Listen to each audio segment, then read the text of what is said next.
Today, Shannon Rippy Vannewkirk would have turned 55. Instead of celebrating her birthday, Shannon's family is marking her disappearance. She went missing 1 year ago yesterday. In her first on-camera interview since Shannon's disappearance, her mother is telling us about her heartbreak over losing her daughter. Bobby Lewis flips through photos of her daughter's life. She was a beautiful girl, and she was a big help to me.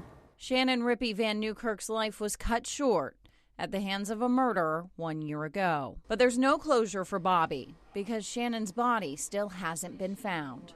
I just wanted her home. I wanted to not have her somewhere where I don't know where she is. And that's what keeps her up at night.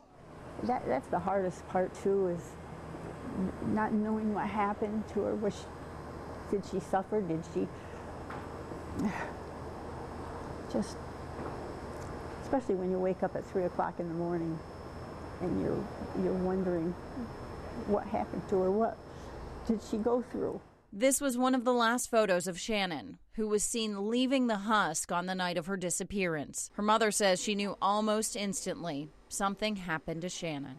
Yeah, she used to call me at least 4 times a day, and that's how we knew. Shannon was supposed to meet her mom and aunt to celebrate her birthday. But when they went to her apartment, she was nowhere to be found. We left all her birthday gifts and balloons and everything by her front door. Well, when she didn't call me that night to let me know what might have happened, we knew something was wrong. Police searched Shannon's apartment. There was no sign of her. It didn't take long for investigators to zero in on a suspect in her disappearance. This man, James Bradley. The two worked together and were friends. I can't help but thinking he's a monster. I think he's a monster. How could he do that? Phone records revealed the day before Shannon disappeared, Bradley called her 18 times. But after April 5th, he was one of the only of her close friends that didn't continue to call. His internet searches reportedly reveal he looked up how to defeat cell phone tracking. And in police interviews, he allegedly changed his story repeatedly, but kept calling himself the last person to see Shannon alive. And Bradley had a murderous past.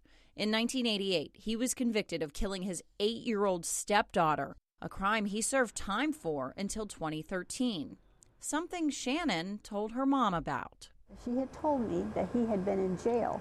And, of course, I was a little concerned, and she said, Mom, they never would have let him out if he wasn't rehabilitated, and he seems to be a very nice person. And so she wasn't the least bit concerned or afraid, and she trusted everybody. Less than a month after Shannon disappeared, on April 29th, the man Shannon trusted was in jail, charged with killing her. That same day, a possible break in the case, a body found in these woods in Hampstead near where Shannon worked with Bradley. But in a shocking turn of events, that body was not Shannon's. This is an unfortunate surprise, and this discovery is a surprise for all of us. Instead, it belonged to another missing woman, Alicia Tucker, another murder victim, possibly at the hands of Bradley, which meant even more heartache for Shannon's family. My sister and I were on our way to the funeral parlor to make arrangements, and my son called and he said, Mom, it wasn't Shannon. So it's been a long wait, a long year. Police, using canines and volunteers from the Q Center, have searched the woods where Alicia was found.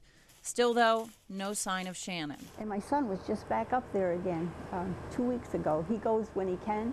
He just had a feeling that she's still there. I have no idea where she could be. Bobby is pleading with Bradley, hoping he'll reveal where they can find her body. Please tell me where my daughter is.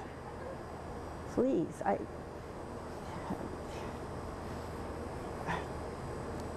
just can't imagine what he could have done with her. And Bradley is being held in the New Hanover County Jail. We reached out to him for an interview. Today, we got a letter in the mail from him. He apologized for declining our request, saying his attorney instructed him not to talk to the media. He also sent a copy of a handwritten motion to dismiss he filed in court. In it, he alleges there's no tangible evidence to link him to the crime.